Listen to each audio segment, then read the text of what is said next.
Welcome to the Zelos podcast. I'm your host, Rocky Snyder. This week I've got Tom Cormier in the house.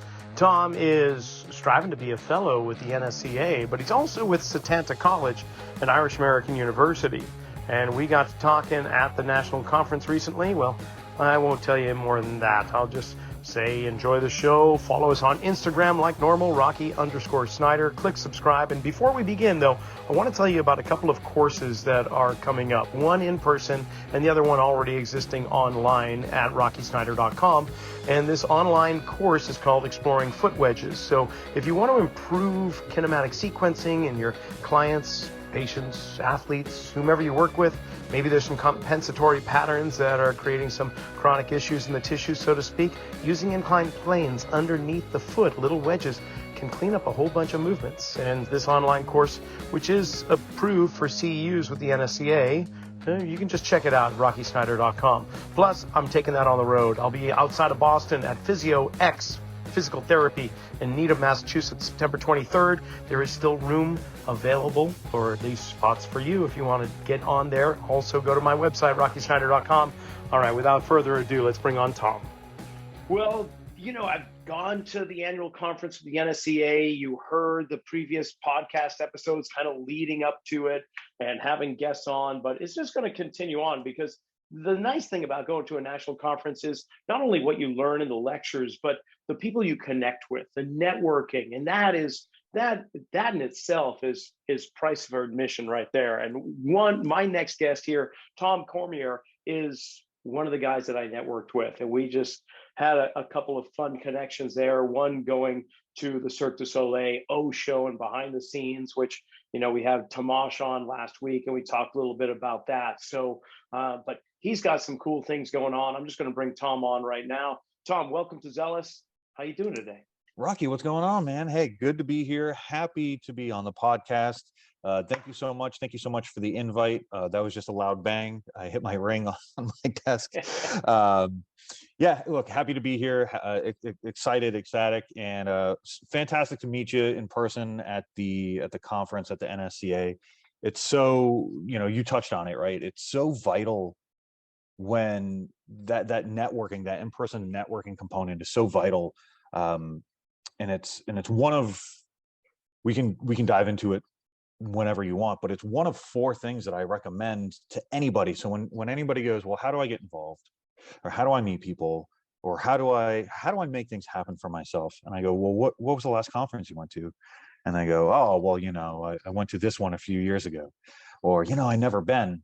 And I go, you got to get out there. You got to meet the people. You got to go talk to people. You got to show face. Right. So it's so necessary, especially in our industry. Not a very, as you get deeper, there's more and more people that you meet, but kind of like at a surface level, not a very big industry.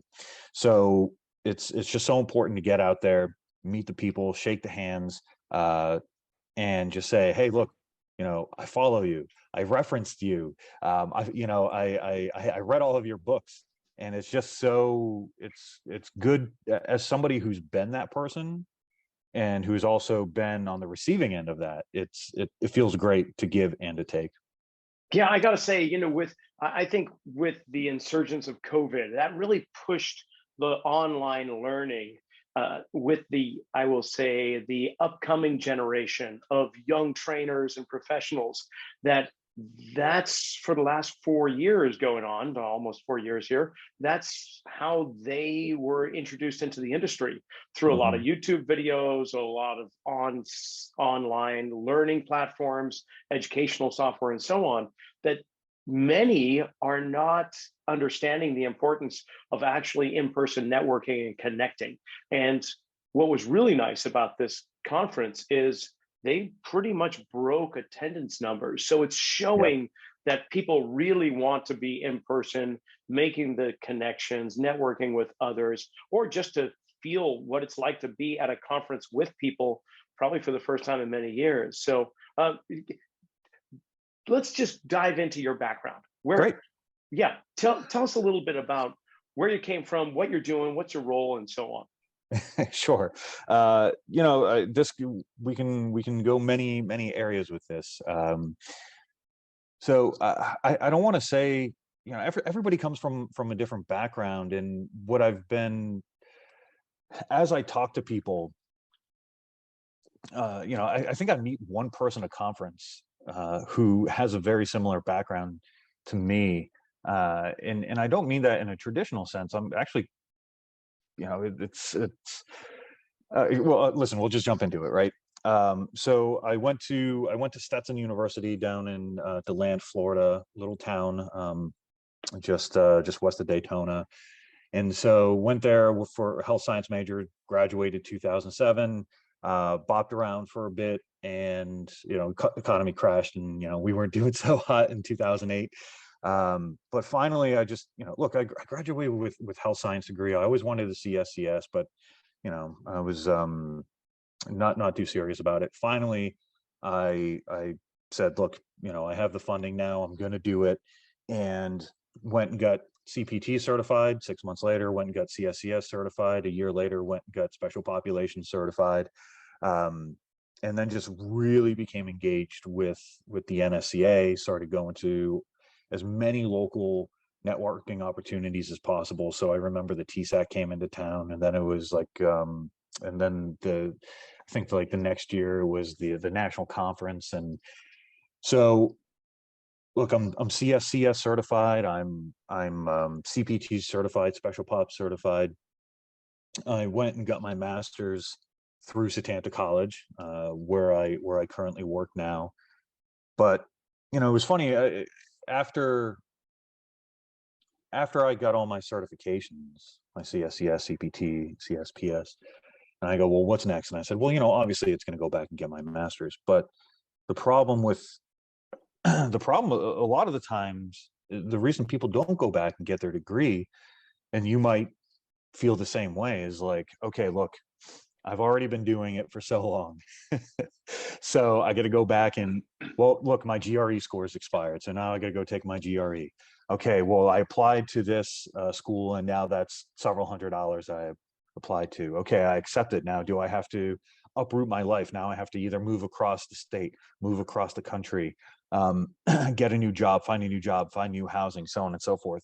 And at the same time, take out another $75,000 in student loans and get everything paid for, when I'm already 50 grand in the hole still from my undergrad. And so in lieu of my master's degree, before I went back and got my master's degree, I was like, all right, well, what else can I do instead? How else can I show my expertise? How can I go and get additional knowledge? So I went and got USA weightlifting certified. I went and got kettlebell certified. I went and got TRX certified. So anything I can literally like get my hands on, as far as like implements and movement and so on and so forth, I went and did. Then I got my master's. So I found Setanta. I found Setanta College. Look, they were very inexpensive. Everything was done online. I can continue living the lifestyle that I wanted to live. I can continue.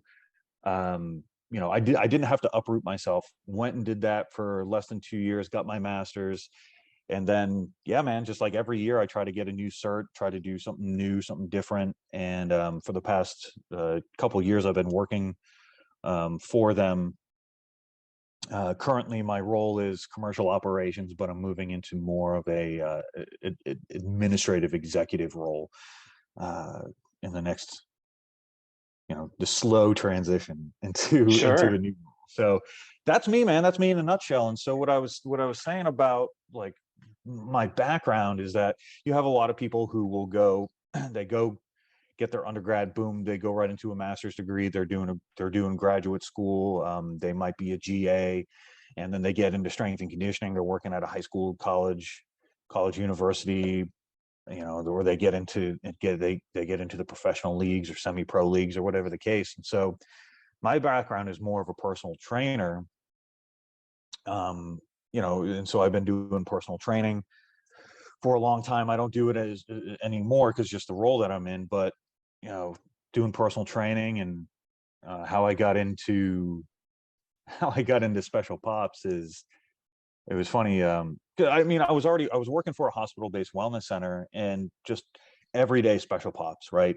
Yeah. You have people coming in just with more than heart disease, with more than high blood pressure, with more than diabetes, with more than, um, joint replacements. And so there's just so much out there that we aren't aware of as personal trainers or strength and conditioning coaches. In terms of comorbidities, is that what you're saying? Yeah, everything, Yeah. right? So you have so many comorbidities. You have people coming in not just with comorbidities, but they're coming in with diseases and diagnoses that you've never heard of before. Mm-hmm. And you go, well, how do I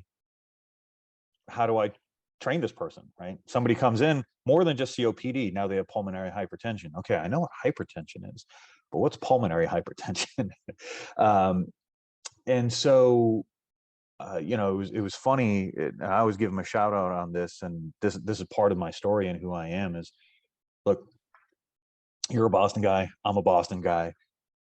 So all I wanted to do since like day one of finding out what strength and conditioning was be the strength and conditioning coach for the Red Sox, right? All I wanted to do. And I had an in with somebody, and she basically goes, hey, look, you have a impressive resume, so send your resume through and see what happens. And I did, and I didn't get the job. I was just a week late. Somebody else got the job, which is fine.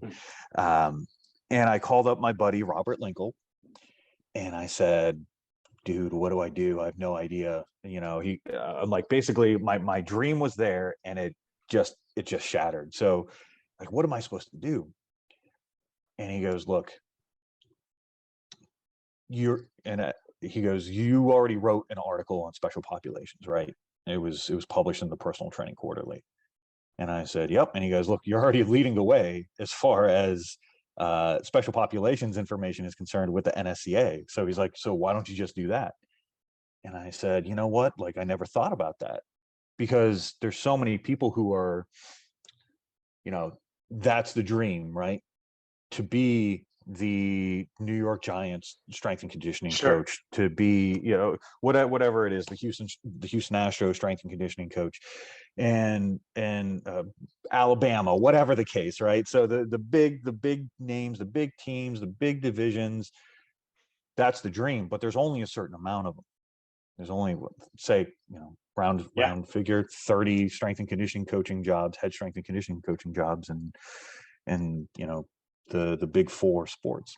So I said, yeah, man, I mean, like, you're right. So I kind of had a reflection period. And so for the past couple of years, it's been my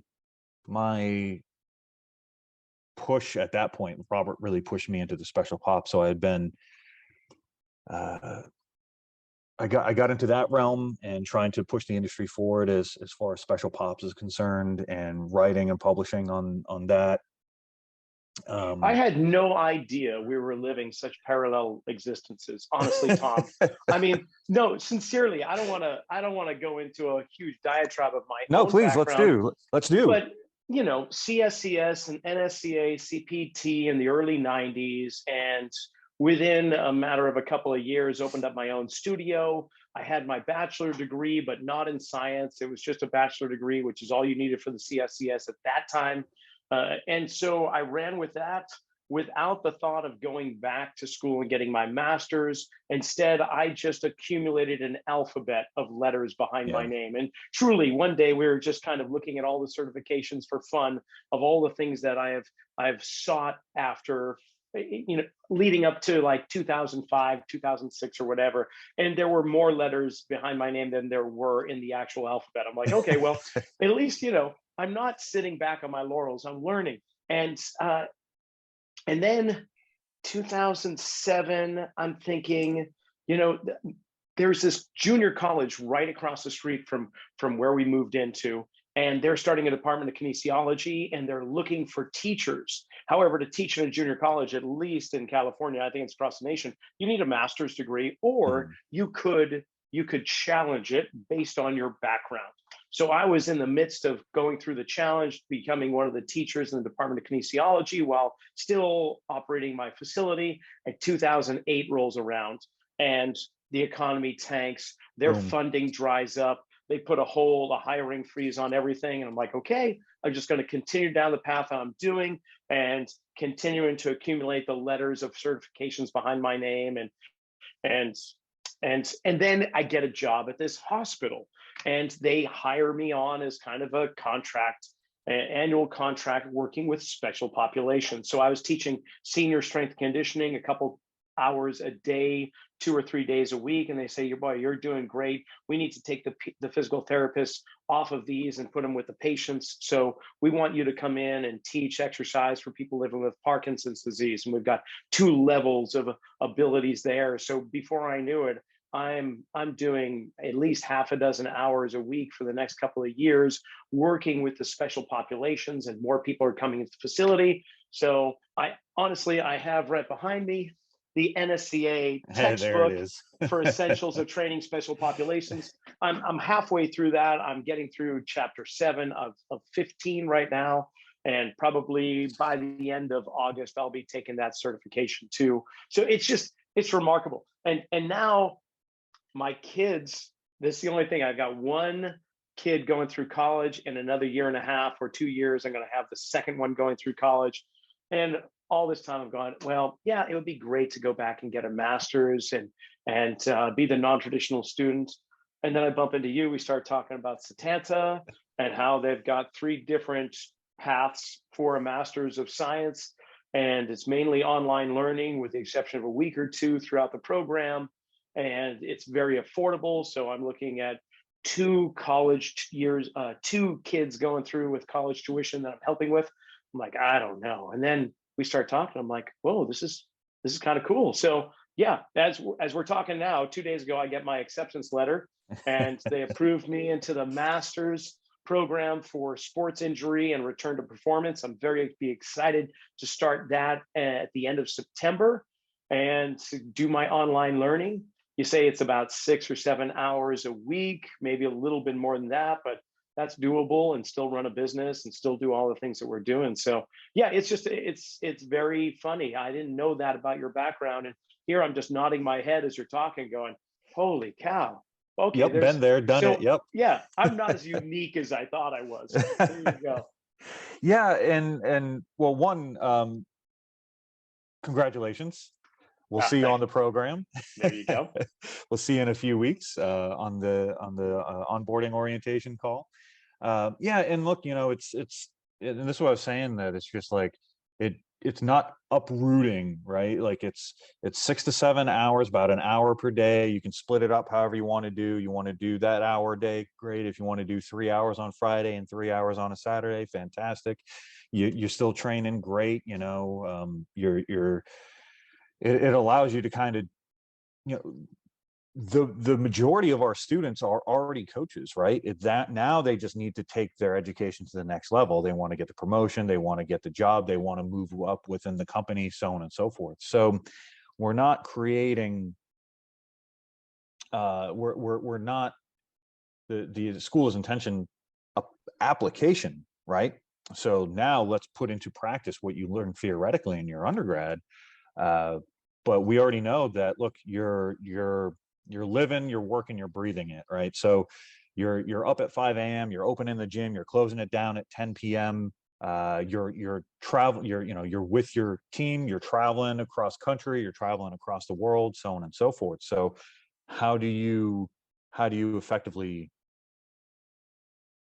get higher education? Yeah. And I'll tell my kids everywhere. It's not that you have to get yourself a degree, but it provides you with more opportunity.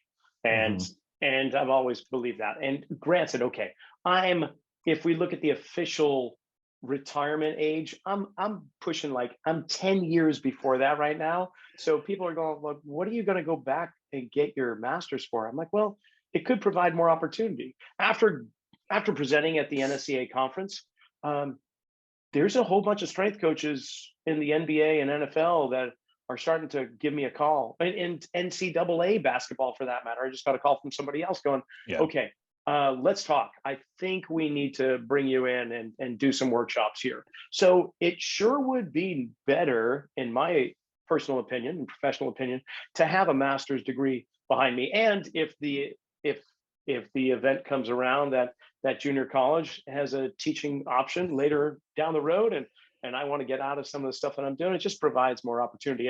And side note, by the way, Kirby Retzer is the head strength coach for the Red Sox right now. And I think he'll be on the podcast next week or the following week, but we've got him scheduled to come on. And yeah, Kirby seems like a really nice guy. I'm sorry he took your job, but you never know. I'll talk some smack about him and to the front office. We'll see if we can't get you in there eventually. I mean, if this was let's see, maybe 7 years ago, so let's have a chat. Let's have a chat. No, look, it's one of those things that life is. What I found recently is just like it's about timing, right? And so you can push for one thing so hard, but then other doors might open up someplace else, and you fall in love with things that you never thought were imaginable or possible. And so not to say that wouldn't have been a fantastic opportunity for me, but there's just been so many more other opportunities that have presented themselves over the past few years that I can't be upset, right? I can't be angry. Like I love exactly what I do. And so what you were saying is, to go back to the master's thing, I think it's better to have it and not need it than to need it and not have it. And, and it really doesn't matter what age you are. There's so many, and talking about opportunities and kind of where this is leading into is that my philosophy is you don't want to let those things prevent you from getting that job, right? Is like, okay, well, you need your CSCS, we'll go out and get it. You need this certification, well, go out and get it. You need the FMS, go out and get it. You need TRX, go out and get it. USA Way, we can go on and on. Let's talk about the alphabet soup, right? Yeah. You can go on and on. Master's degree. Well, hey, listen, I've been doing this for 30 years. Why do I need a master's degree? Well, guess what? You got 20-year-olds coming out with the same credentials that you have currently. So who's going to get hired for the job? But yeah, I mean, look, there was a paper that was published in the NSCA Strength and Conditioning Journal last month. Take a look at it, and it talks about, it's basically the trends on salary for strength and conditioning coaches. I plug it because I wrote it. But I'm trying to be unbiased, right? Comparatively to like athletic trainers or physical therapists or that type of thing, or what? Just what coaches, CSCS coaches were making, NSCA coaches were making, strength coaches in 2018 compared to 2022. And the trend was basically, look, if you don't think it matters, it does. Those who had a more advanced education, bachelor's, master's, PhD, those who held the certifications, and those who had more experience got paid more. So I posted it on my LinkedIn, and people, like, it went mad, right? Like everybody was like liking this, like, from all over the world. And so the important thing is that, like, those things matter. So when you're that trainer who's just like, I don't need this cert, I'm good where I'm at. Well, talk to me in 10 years, see what happens, buddy. I don't need that degree, I'm doing this, I'm set.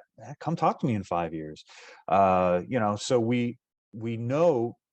So it's those three things plus the networking. So we were talking about networking before. So the four things, and look, anybody can add to this, but what it boils down to me, I mean, look, I've been a student of the game the past 20 years, right? So I've been doing this quite some time, and seeing the trends, and the handshaking and the writing and the presenting and the this, that, and the other. So just like yourself, and I'm sure for a lot of the listeners that are listening, they can probably corroborate this. But what I would say is that it comes down to 4 buckets, and those 4 buckets are higher education, your certifications, your experience, and your networking. And if you can be working on one of those at any given moment, you're doing well, right? So if you put off presenting, if you put off writing, if you put off all, networking, just said, I'm just going to focus on school right now for the next 2 to 4 years. All I'm going to do is school, school, school. Fantastic. If you get out of school and you got nothing going on, say like you're in a dead end job, you don't know where you're going, you just picked up something to pay the bills. Hey, be working on that certification. You know what I'm saying? If you can afford to trip out to Las Vegas, spend a couple days in Vegas, or come to Orlando, or next year it's in Baltimore or wherever, look at your local conferences and clinics, look at your regional, look at your national conferences and clinics, whatever organization that you're a part of, go spend the money. Look, I hate to say it, but it's just money. Money's nice to have, but look, it's $300 for X certification. Go get the certification. It's going to cost you $500 between the clinic and staying there overnight, blah, blah, blah. Look, it's just money. It's going to come back. What you're going to benefit from investing in yourself is going to come back. You'll recoup that $500 in a week. Not a problem. Pick up a few more training sessions if you need to, but it's going to come back. So it's so important. Focus on your education, your certifications, your experience, and your networking, and you're golden. No, that's great advice. I used to have a client, and she owned, of all things, a gutter manufacturing business, like the rain catching gutters on roofs. Yes, good to have. Man, she made bundles. In fact, she had season tickets to the Oakland A's right behind home plate. And one year, the Sox come out, and she said, here's a couple tickets. And they were honestly right behind home plate. I think we were the second row from the dirt, and just directly behind. And the tickets were enormous. It was more than what you would pay for one certification for one seat. Oh yeah. And she asked me this question. She was like, out of all the places where you invest your money, where do you get the biggest return? Because I don't know, we were just talking about business one day. And I said, well, my IRA is doing pretty well if the market holds. And she's like, no, you're missing the point. She's like, where do you draw the money that you use to get you through the week? Where does it come from? Well, of course, it's my business. She's like, so if that is your biggest source in terms of return on investment, don't you think you should be investing a little bit more on that so you have a higher return? And since then, and that was back in 2004, and which happened to be the year the Sox won this World Series. I don't want to just go on the ride there, but it was damn good. And seeing Big Papi and all the rest. But anyway, got to talk about it, man. Got to talk about it. I mean, look, we've had a few 86 years. We've had a few good years after that, but that's the year. That was. So I took that to heart, and I've remembered it ever since. So we continually devote our primary resources back into the business, back into my education, because that's where we get the return. So yeah, you're preaching to the choir here. And in terms of like the cost, you mentioned it's very affordable with the master's program through Setanta.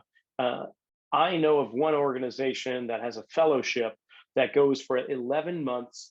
It is pretty comparable to the same amount a 22-month master's program through Setanta is. So do I want to end up in 2 years with a master's degree, or do I want to end up after 11 months with another certification and pay the same? I mean, there's no comparison for me there. So tell me this, now we're talking about Setanta, you're connected with another university, because this wasn't just one organization forming this program. Give me a little insight as to the programs themselves. Like, you've got 3 master's programs with Setanta, and who do you connect with? Yeah, you mean like the other organization, the other school that we're associated with? Yes, sir. Yeah, so we utilize so really our master's programs in the quickest, easiest way that I can describe it is that we co-brand with the Irish American University, and so it just allows us a better reach with our programs. And yeah, so it just really comes down to how we deliver it and how we're able to deliver it, and so how we're able to utilize the different resources to expand internationally. Nice. And it's been going on for how long now? Yeah, a couple of years now. Nice. A good amount of years. 2018. Yeah, you got me frozen up on an exact date, but yeah, a good amount of years. Right on. Okay, and then with the NSCA, you still write you're still writing articles. Yeah. So, I'm trying to get that fellow for the NSCA, you know what I'm saying? So, No, tell me more. What are you talking about? so the NSCA, so for example, we were talking about Robert Linkle, he's a fellow, right? Yes. Numerous people that are on the board of directors now are fellows. And so it's one thing that a lot of people don't realize, but they'll see, like if you're walking around the NSCA and you can see, so Brian Mann is a fellow. I believe Ian Jeffries is a fellow as well. So what it is, it's a Brian Garrity. I keep going name dropping all these people, but I was having a conversation after I graduated from Setanta, and it was funny because I got some scholarships through the NSCA to study, and or at least to afford to be able to study at Setanta. And Carissa Gump, who's the foundation director, she goes, "Oh, what are you going to do now?" And I said, PhD or fellow, I'm not too sure. She goes, "Oh, well, why don't you go talk to that guy over there who's Brian Garrity, who's got both?" And I said, "What's the deal? Give me the rundown." So, I mean, we talked for like an hour. We had a really good conversation. And so with the fellow, it's essentially the industry's recognition of your accomplishments, right? So the PhD is that academic achievement, the academic recognition of what you've contributed to the industry. So, I mean, that's why it takes so long to get a PhD, because you're studying and doing all these studies and research for so long. And now the PhD says, okay, now you're worthy. Whereas the fellow, in a similar sense, is the industry's recognition of what you contributed. So you have to write, you have to present. Basically, your engagement with the NSCA and your engagement with the industry gives you that right. It gives you that credential. So you'll see a lot of people when you when you when you're walking around any conference and you see somebody with all the ribbons. Yeah. It'll say fellow, or it'll say FNSCA as their alphabet soup there. So they're a fellow of the NSCA, which basically means they wrote a whole lot, they presented a whole lot, they've contributed in the background to the NSCA, whether they've served on committees, they've served on volunteer boards, state, regional, national advisory boards, so on and so forth. So when you see those people, they've been pushing the industry forward for so many years. And so that's my ultimate goal, is to get the NSCA fellow. So that's something that I'm working on. Yeah, it's going to take me a little bit of time to get there. But back to what you were saying before is writing. So yeah, man, look, I love to write. So here's my situation, is that what I'm trying to do is find, and this is what we talked about before, for the special pop stuff, is like my niche that I'm trying to carve out for myself is to find those one-off diagnoses, diseases, disorders that people are dealing with that aren't. So if you look in your book right now, if you look in your special pops book right now, they're not talking about it, right? So that's my niche that I'm trying to carve out for myself, is to find those. So if somebody comes to you and says, I have acute intermittent porphyria, what is that? Who knows what that is?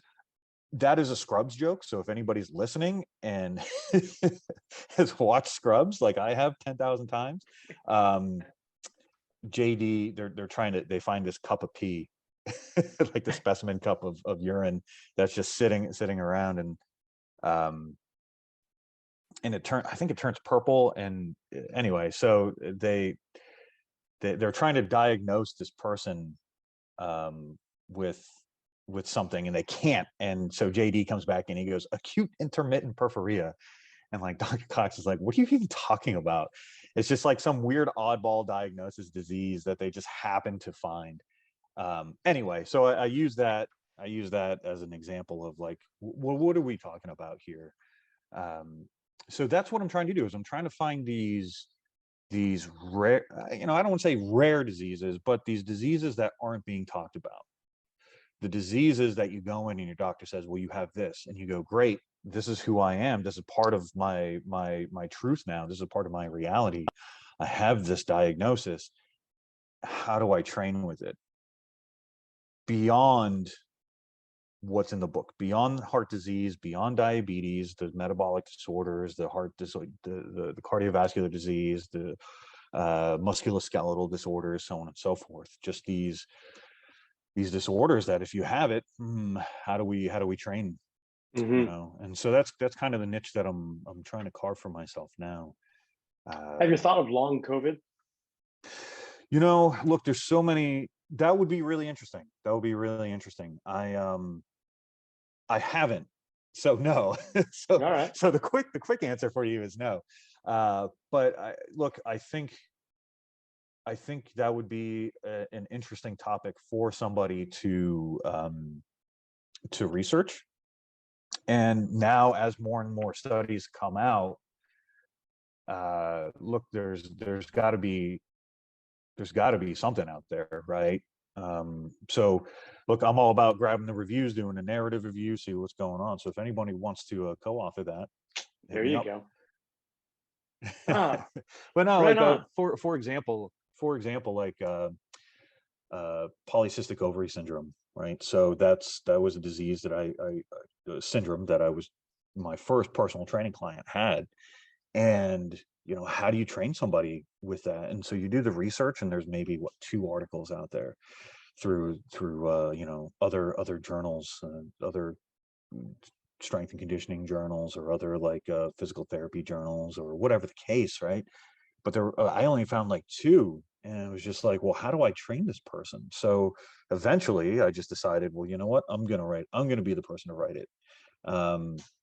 Non-alcoholic fatty liver disease, and I remember going into my doctor's office, and he goes, hey, your cholesterol is a little high, and so your triglycerides, so you might have a fatty liver. And I go, well, what's that all about? And so I wrote a paper on fatty liver disease. So it's just something, as the scientist in me goes, well, I want to know more about this. So that's what I do. I just go, I deep dive, and I write. My problem is that for a lot of people, writing is their means of expression, right?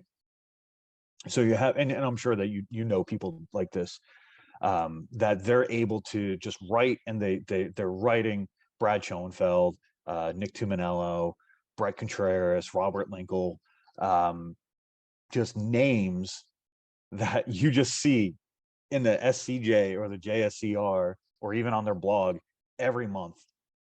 Maury Kolber, so like there's just so many, Tim Sukumel, right? So you have all these names that you just go, man, is that their superpower? That are they really good at writing, or they just have a team of writers? And so my thing is, like, I enjoy the process, and I enjoy the process, and I enjoy the science behind it, because just of who I am. But at the end of the day, once I submit it, I'm toast. I'm tanked. Like I'm burned out. Right. You gave it your all. So and there was nothing left. I put every bit of myself into it. And so I do a good job, and I do a good enough job to where I don't want it to come back with edits. So I hyper focus, and I try to knock it out of the park the first time. I don't want to do edits. And so now, look, I will, because it's part of the writing process. But the point being is, I put so much of myself into it that once I hit submit, and once it's completely done and accepted, I'm on the bench. You know what I'm saying? Like, I don't want to look at another study. I don't want to look at another journal. I don't even want to think about writing for a good amount of time. So it's not my, I'm very good at it, but it's not my superpower, if that makes sense. Yeah, no, it completely makes sense. I mean, I've done a fair amount of writing myself, but I think taking complex situations and creating a simple easy to understand concept around it might be one of my superpowers, as you say. But I'm more curious about, you we you have this kind of romanticism around professional sports being a head strength coach, yet at the Mhm. same time you're you're really focusing on the other end of the spectrum, as it is with special populations.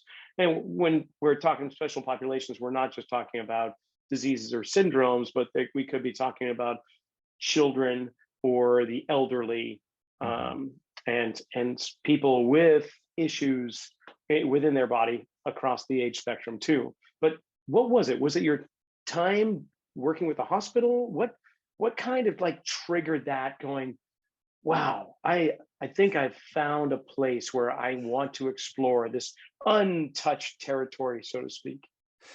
Yeah, I think it's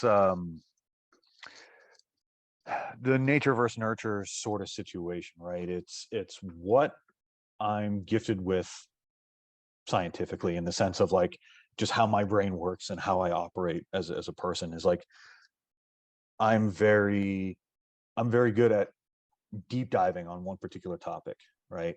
Um, I could talk about many topics, but like for example, like right now, I'm going through nerd alert here is like I'm going through all of Miles Davis's discography from like day one, going through, understanding what the album is. Talk to me who else is on the album, what is making the noises, right? So yeah, we got the trumpet, but what about everything else?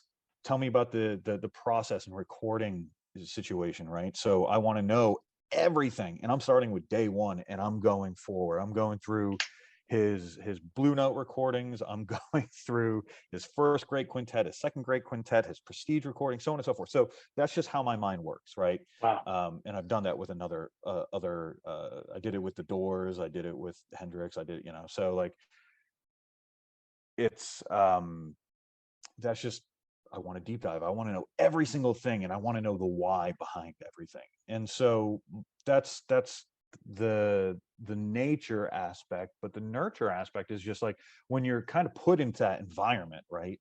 And you go and you just have people coming in every single day, and they're filling out the par queue, and they say, well, look, I have this, this, and this. Well, it's my job then as the manager to go, all right, well, how do I help this person, right? Or how do I help my team help this person? And so just just deep diving on that, and looking at the rules. What do the rules say? If somebody comes in with XYZ, how do you train them? Then the next person comes in, well, how do I train them?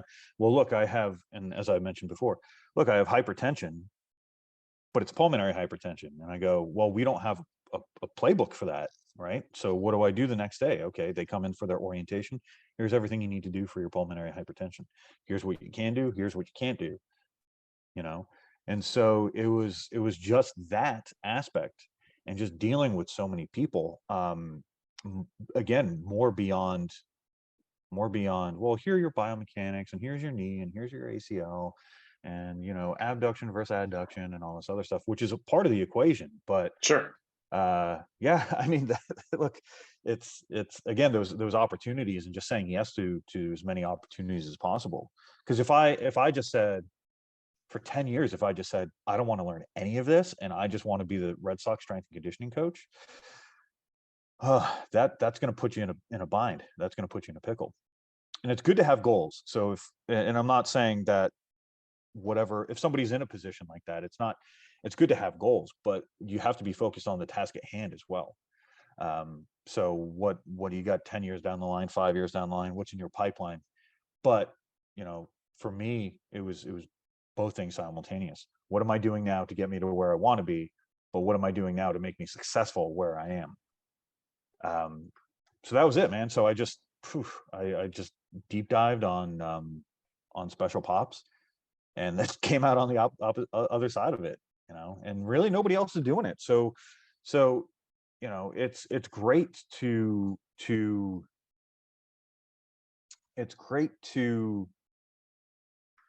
follow in others' footsteps, and to do the research that's coming out now. But I mean, why am I going to be, and this is a conversation I had with a few people, but hey, it's great, but there's already a glute guy out there. There's already a shoulder guy out there. There's Yeah. already a hypertrophy guy out there. There's already somebody out there. So I want to kind of carve my way and say, all right, well, who's the special pops guy right now? And just finding a way to, as opposed to writing the 100th article on high protein diets and the positive benefits for recovery. And again, there's nothing wrong with that. Look, we need it. We still need it, right? But just provide something different. Give Yeah. people a different look, and that's where I'm trying to come from. And that's how I got into it. Honestly, is between my insane ability to like deep dive on a subject and know literally every single detail about stuff, and then just almost having you presented the opportunity for that, and that's where I went with it. So amongst the other organizations you're familiar with, associations that certify fitness professionals, trainers and the like, how many of those organizations are dealing with special populations also? I mean, they must all to some degree, but is there anybody really holding the torch and leading the way? Yeah, I mean, look, there's so many that are. I mean, look, the ACSM is the one that's kind of leading the way on everything, right? They're the ones that really started the game, that I would say anyway, from my point of view. And then you have a lot of other organizations that are, the accredited organizations that are in the same pool as the NSCA, that have their special pops certs or cancer certs, or niched down certs. Look, I think it's great that people are finding it necessary to go get these additional certs, and I find it good that the organizations are coming out with them. We want to make sure that my goal is to make sure that, and it relates back to what we were talking about before. My goal is, so we have this list of alphabet soup, right? And I'm sure that we've been talking for about 50 minutes now, right? So I could probably still be rattling off the list of alphabets behind my name, and there's nothing wrong with that. I'm going to go on a tangent here for a second. I think, like, I remember, as we all do, and we listen to podcasts and we read our journals and we go on blogs and everything like that. And I remember one, I can't tell you who it was or where I got it from, but I remember that the person was like, I don't care about your alphabet soup. I don't care about your certifications. You can have blah, blah, blah, blah, blah, blah, and it doesn't mean anything to me. Right. So if you just come with a whole host and you throw your resume in there and it has this whole host of credentials, like, what does that even mean? And I had two thoughts about it. And the first thought was that he's right. And the second thought was that he's wrong. And the idea behind it is like, look, if you're just going to get certs just to get certs, if you're just going to get certs thinking that the more letters that you have behind your name, the more likely it is that you're going to land the job, get the job, be interviewed for the job, maybe, but are you applying that, and are you experienced in all of that? So yeah, you can easily just go knock out level 1, level 2, level 18, level 25, and have everything behind your name, but what's the application behind that? So in the sense, when he says, I don't care what you have, yeah, great, like, fantastic, you have more certs than I do, great. I like that you're going to get education. I like that you're continuing education, but on the flip side, how are you actually applying those? Are you using it in your day-to-day? Are you using it to assess? Are you using them to correct, to get people stronger, to get people faster, to get people healthier, so on and so forth? So if you have the newest sleep certification. Fantastic. Are you using it? Anyway, that's my tangent to come back to basically say that in the same sense that you have all these organizations that are coming out with new cert, and it's just like down the line. And great, that's fantastic. We need that information out there, but it's the application of it, right? So if an organization just comes out and says, we have, a training for acute intermittent porphyria, I'll use that example again. Great, who cares, But if I'm able to get it, if I'm able to use it and utilize it to its true full potential, and not just because I have it, I think that's where the power is held. So, I would just say for those who are listening and are exploring those opportunities, see what's out there, see who has it, what they're doing with it. Is it accredited? Is it recognized? And who has it that is, like I said, doing stuff with it. So yeah, that's the important thing. That's the important thing. So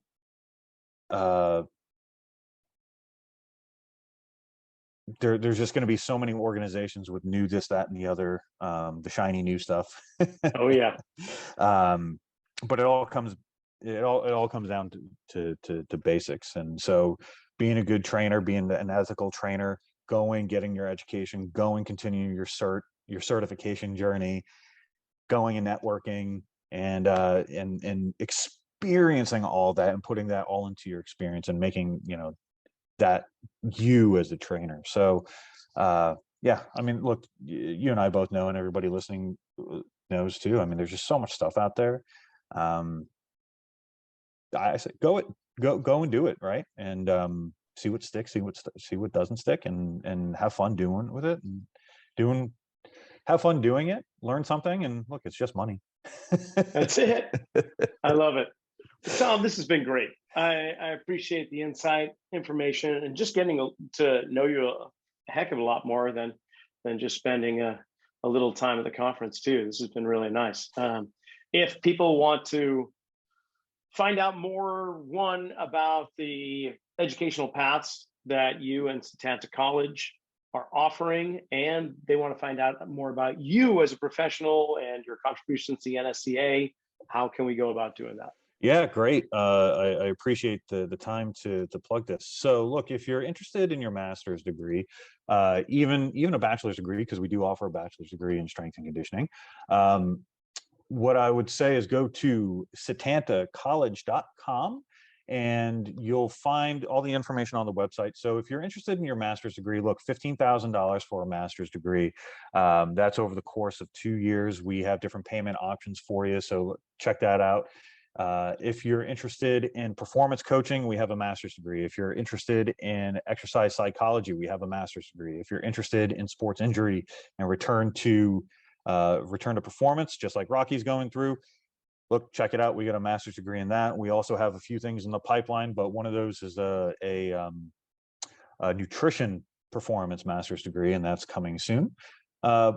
So check us out. You can go to, if you're listening internationally, you can just go to setantacollege.com. If you're listening from the US, you can check out florida.setantacollege.com. And you can hit me up, Tom, Tom.Cormier, Cormier. That's Cormier, Tom.Cormier at setantacollege.com. That's my work email. Hit me up if you got any questions. I'll be happy to go into more detail. If you're interested in just connecting with me personally, you can go to LinkedIn. That's probably the best place to connect with me. Go to LinkedIn.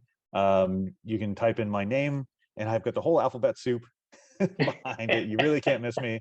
I've got a floral shirt on and a bright background. So you can, it's linkedin.com/atomicstrongtc. That's the little tail end of that. But yeah, so I'm on there. You can see everything I did with the NSCA, everything that I'm doing, all my certifications, education, et cetera, et cetera. So I'll be happy to connect with you if you want to learn how to break into the industry, if you want to learn how to get further into the industry. That's out of all this, my goal is to push the industry forward in any way that I can. If that's helping somebody that's brand new to the industry, if that's helping somebody, decide that they want to take their business degree and turn it into a strength and conditioning degree, if they want to learn how to become more engaged with whatever organization that they're engaged with, that's my ultimate goal. If we can educate our professionals, if we can create stronger, and there's no pun on that, but let's put a pun on that. If we want to create stronger individuals, stronger trainers out in the field, more knowledgeable trainers, and really impact our field and grow our field, that's my end goal. That's my end goal. Right on. So come talk to me. Happy to talk anytime, as you can probably tell. And look, Rocky, listen, I appreciate you having me on. I appreciate talking anytime. We'll catch up here in the next few weeks. We'll figure some stuff out with what everything looks like with Setanta College. And fantastic to meet you. Fantastic to get to know you more, and happy to continue these talks. Right on, Tom. Thank you so much. All right, bro. So that's it for this episode of the Zelos podcast. Thank you, Tom and Setanta, as well as Irish American University, for just being available to express all the knowledge that we have out there in strength conditioning and then some. They also have degrees and certifications for personal training too. So if you're new to the industry and want to learn more, just go look at the descriptions below for how you can get enrolled. And so why not tell them I sent you while you're at it. Until next week, have a good one.